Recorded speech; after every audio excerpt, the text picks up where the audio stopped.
Hello everybody, welcome back to another video. In this video, I'm going to tell you everything you need to know about Commerci. Maybe you've seen me run it or other people, or you've seen these equips before. I'm going to tell you what they're useful for, how to do Commerci, what's the most efficient routes, even a quick guide on the Prequest. Now you might think it's 2025, why are we still talking about Commerci? There's actually a lot of reasons why this content might become relevant again. And it's actually already useful to do now, especially in the early game progression.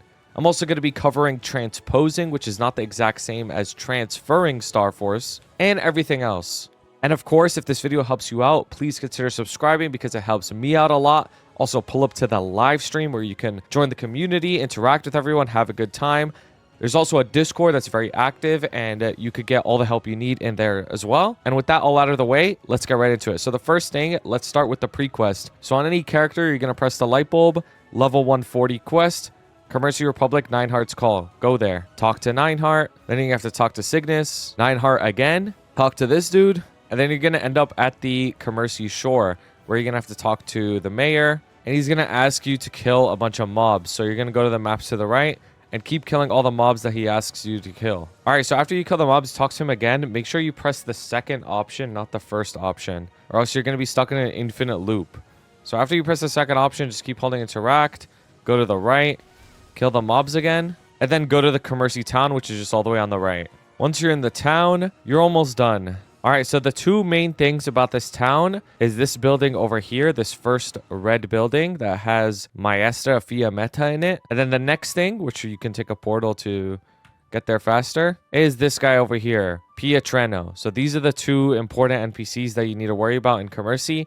We're going to get to this guy later, so don't worry about it for now. So once you're in the town, you're done. You don't have to continue doing quests. You don't have to talk to this dude or do anything.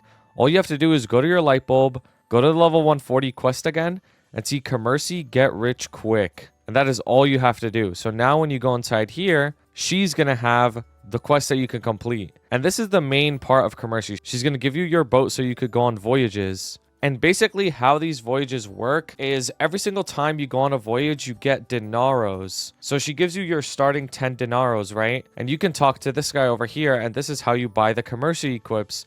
You could get Sweetwater Tattoo, Monocle, Pendant, and Earrings. But they all cost Denaros, right? So now we need to figure out how do we get Denaros. So a very, very important piece of advice is never go below 20 Denaros. If you go below 20 Denaros, you're going to have to get the free Denaros again from doing some quests, or you're going to have to do something called CPQ, which we're going to talk about later. But basically, you never want to go below 20 because every time you go on a voyage, it costs Denaros to go on the voyage itself. Now, like I mentioned earlier, every time you do a voyage, you get Denaros back, but it still costs some to do the voyage in the first place. So you never want to go below 20 Denaros. So let's say I want to buy this tattoo that's 250. I don't want to buy it when I'm at 250 Denaros. You should buy it when you're at like 270 Denaros, so you still have some left over to keep continuing the voyages. But yeah, the first few voyages are just going to be kind of like a tutorial type voyages. So you'll see that there are 3 maps that you can go to. So how this works is you have a certain amount of energy. You could see in red right in the middle, it says current energy 100. And that's how much energy I have to go on voyages. And when I do this voyage, you see it says region Dulce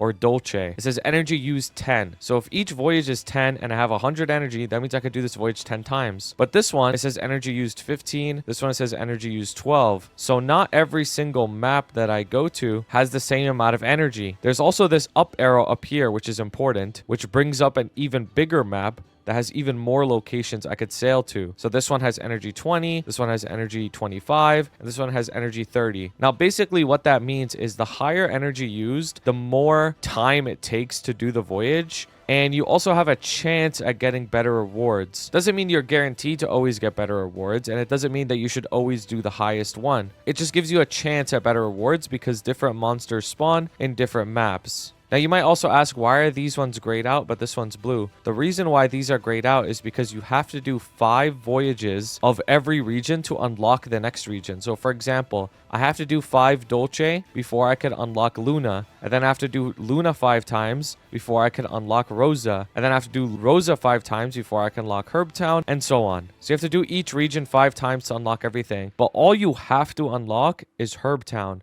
That's all you have to unlock. You don't even have to do Herb Town. You just have to unlock Herb Town. And I'll tell you why later. But for now, let's look at what a voyage actually is. So you're going to press Duky, and this is what the voyages look like. You're going to be on this boat, and then a monster will spawn, and then you just kill the monsters. But since these are like the tutorial voyages, like nothing is happening. So you just talk to this dude again, and then eventually you get kicked out. So keep doing her little tutorial voyages until there's none left. Make sure you accept all of her quests too. So now she's going to tell you about the purchase item system. So basically how this works is you can bring stuff with you on the voyage to get extra denaros. All you have to worry about really is bringing the soap. So all you have to do is press the up arrows on the soap until you can't anymore, press ship, and then continue. So now you have the soap with you, right? And it's going to make you get more denaros on the way back. Now we're going to do another voyage. We're going to put in the soap, ship, and then a monster should spawn here. And then you're good. So another thing that happens as you go on voyages is if you open your inventory and press vessel, your ship itself also starts to level up. So you can upgrade your ship. And when you upgrade your ship, you get more energy. So you could go on more voyages per day.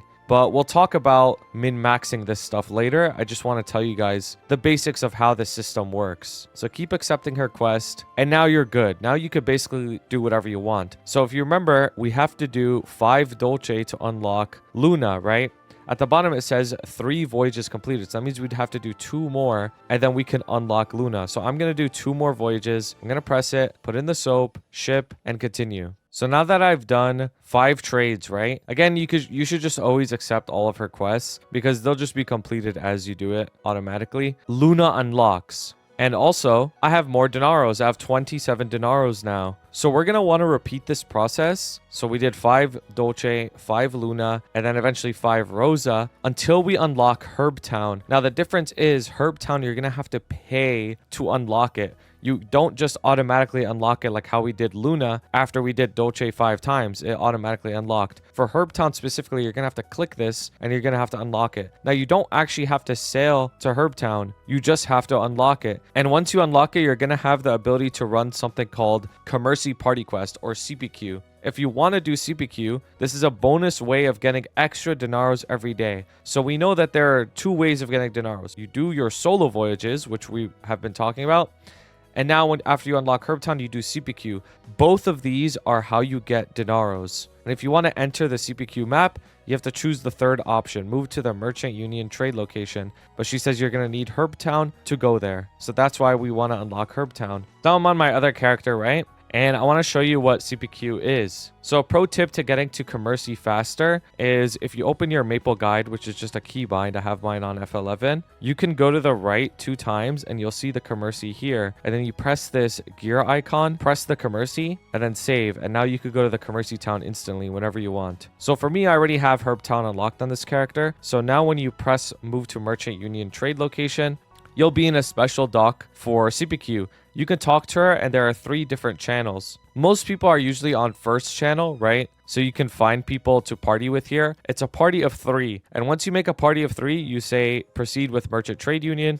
And you could do the party quest 3 times. All it is killing monsters and that's it. Once you kill the monsters, you'll get even more denaros and you'll be good. So what people usually do to find parties for Commerci is obviously you could either ask your guild or whatever. But what they usually do is they'll make a party quest for Balrog, recruit for Balrog, and say CPQ Dock 1 or CPQ Channel 1 or something. And then people will join and they'll show up and then you run CPQ together. So now that we know how to get denaros, we know that you have to do solo voyages, and we know that you have to do CPQ, and that's how you get a lot of denaros. Let's talk about how many denaros you get and what's the most efficient way to get them, because obviously you only have so much energy per day and there are a bunch of different items that you're eventually going to unlock to go on voyages. Now, to be honest with you, the thing that I always do is I literally just spam Duky. That's what I do. I do Duky 10 times a day, max out the soap, and just go. The reason why I do that is because it's super easy and it's only very slightly less efficient than going through different maps and putting in different items. It also takes way less time. Like these other maps take a much longer time. Duky is about like 25 seconds per run, whereas the other maps are like multiple minutes per run. So it's like, for me, I'd rather just do the brain dead Dolce 10 times and just get my Denaros that way through CPQ. If you do Dolce 10 times and you do CPQ every day, you get about 50 Denaros a day. And if you look at these items, it takes about less than a week to get one of them. Now, I believe the most amount of Denaros that you can get per day is doing one Rosa run with 2 of the perfumes and 2 soaps, and then 1 run in Luna with glasses, leather, and soaps. Like 1 glasses, 1 leather, 2 soap. And then the rest Luna with 4 soaps. And I think you'll get the most amount of Denaros per day. Somebody can correct me if I'm wrong. But to be honest with you, I really highly recommend just doing Dolce. Run the Dolce, spam soap until you run out of energy. It's a lot easier. It's only like, I think 2 Denaros less per day. It's not that big of a deal. And you save so much time. Now, remember how I said you can upgrade your ship? You see, my ship is at level 2 now. If you press this up arrow, your ship needs to get to level 10 and then you can upgrade it. Now, the ship XP goes up as you do voyages. And the higher energy voyages you do, the faster your ship levels up. So if you want to level up your ship as fast as possible, you would spam Lith Harbor, right? You would eventually unlock it and then spam Lith Harbor and then you'll get the max ship. You need to upgrade your ship 2 times to get the max ship, which is called Dreadnought. And when you're at Dreadnought, you'll have 120 energy, which means you could get more Denaros per day. So why am I even telling you about this, right? Why are we even like trying to get these equips? So let me tell you the situation with MapleStory on why you might want to get these equips and why Commerci might become more important content in the future. So first, let's talk about what equips you should be getting, because there's 4 different equips: tattoo, monocle, sweetwater pendant, and sweetwater earrings. These are all level 160 equips, meaning they get better potentials. They get 13% instead of 12%. And because they're level 160, that means they gain more from star forcing from each star as opposed to like a level 140 equip or a level 150 equip, because they're higher level. And they're also able to go to 22 stars, and you're able to get probably at least one of them per week. So they're relatively not too hard to get while still having really good stats. So as of right now, before the Stargazer patch, I think there's only 2 situations where getting Commerci gear is really worth it, and one of them is going to be for most people. So I think the Sweetwater tattoo, getting only one of them is actually pretty good value when it comes to your progression. So let's think about gear progression for a second here, and I'll tell you why the Sweetwater tattoo is actually a pretty good purchase early into your progression. So on your face slot, what are the items that you can get throughout this game? There's basically 4 items that you're going to get. You're going to start with the condensed power crystal, which you get from Zakum, and then you could get a Twilight Mark, which you could get from Lucid and Will. But going from condensed power crystal from Zac to Lucid and Will, for most people, it's quite a big jump in progression. So the Sweetwater tattoo acts as a pretty good intermediary item until you can start getting a bunch of Twilight Marks. Now, something I want to make absolutely clear is you can definitely do Lucid and Will with the Zac face on, the condensed power crystal. You could do C10 with it. You could even do Black Mage with it. So you don't technically need the Sweetwater tattoo. But what I have noticed for a lot of people playing this game is it's nice. It doesn't take that long to get one. You just get it to 17 stars and it's a nice boost in power until you can start stacking a bunch of Twilight Marks, and then you switch from Sweetwater tattoo to Twilight Mark. So I think getting one Sweetwater tattoo, getting it to 17 stars, and just using that until you get a bunch of Twilight Marks is really, really good value for the face slot instead of just staying on a condensed power crystal at 10 stars forever. So that's why I got it. And then worst case scenario, you could also turn it into drop gear once you replace it with Twilight Mark. The next important item for Commerci is the Sweetwater monocle. So the Sweetwater monocle, for very similar reasons to the tattoo, also has really good value. But this item is better for late to end game. So the reason why it's good for that is it's the same thing when it comes to eye slot. When you go to the eye slot, what are you going to have? You're going to have the Zakum eye, which is the aquatic letter eye, right? But that thing only goes to 8 stars, so it's not that good. What's your next upgrade after that? Your next upgrade after that is a Black Bean Mark, which can go to 20 stars, which is pretty good. Now, again, I want to make something very clear. The Black Bean Mark can be used even clearing like Seek Halos, Enkaling, and like all this stuff. You could do all of that with a Black Bean Mark, like straight up you can. So you can get super far with this. But once you're late to endgame, you're going to want to min-max as much as possible. And it turns out that a monocle, this is just anviled, so it looks different, but a monocle at 22 stars has significantly better stats than a black bean mark. You can see it has double the amount of attack and almost double the amount of stat. So the raw base stats of a 22-star monocle versus a 20-star black bean mark are just way higher. It also gets a better potential too. So this is actually a really, really good item to have in the late to end game until you get the magic eye patch. Obviously magic eye patch is better, but you can invest in this if you want to min max more after the black bean mark, and then you could turn the black bean mark into training gear like how I have here. And again, like we mentioned earlier, the monocle relative to other gear doesn't really take that long to get. You get one spare every week. Like, that's not that bad. Now, the Sweetwater pendant and earrings, you don't buy them. They're not really useful for anything for now. So let's talk about the future of MapleStory and why these items could potentially be even more useful in the future. So in the Korean server, they announced that stars can go up to 30, and the star forcing system changes over there too. The gist of it is, if you have a lot of spares of something, you can get it to really high stars, like 24 stars or something. So now people are wondering, what items can I get tons of spares of and star them up really, really high? And it just so happens that the Sweetwater Tattoo and Monocle are two items that you can get to really high star force because you get so many spares of them. You get at least one a week, right? Whereas other items in the same slot like Berserked or Magic Eye Patch, like how many of these are you realistically gonna get throughout your entire progression? You're not gonna get like dozens of these. Whereas if you do Commerci every single day for months on end, like you're gonna get dozens of these. So these items could actually beat out the pitch set if you get them to really high star. So that's what people are theorizing. Now, none of this is confirmed, obviously, but some people are just running Commerci every single day, just in case in the future these items do become best in slot again. So now we know about how you get Commerci gear, which gear is useful at what point in the game, how you get Denaros, how you do the Prequest, all of that stuff. Let's talk about transposing. You've probably heard this before. You've probably seen people get really happy about getting a Papulatus mark, and I'm going to tell you why people get really happy about that, and a cool trick that you can do to get even more stats on your Sweetwater monocle. So remember how earlier I said there's this NPC over here, but we're going to talk about him later? This is the time. So this is the transposing NPC. When you talk to him, you can transpose an item. So what does transposing mean? It essentially transfers the stats of one item to another, but you also lose one star in the process. So why is that a big deal? Well, first of all, it's not that big of a deal. It's a very min-max thing. This is something that you would do in the end game if you want to try and get as strong as possible before you get a magic eye patch. You're going to need a Sweetwater monocle and you're going to need a Papulatus mark. Now, the Papulatus mark has to be at 16 stars. It cannot be any other star. Cannot be 17, cannot be 15, cannot be 21.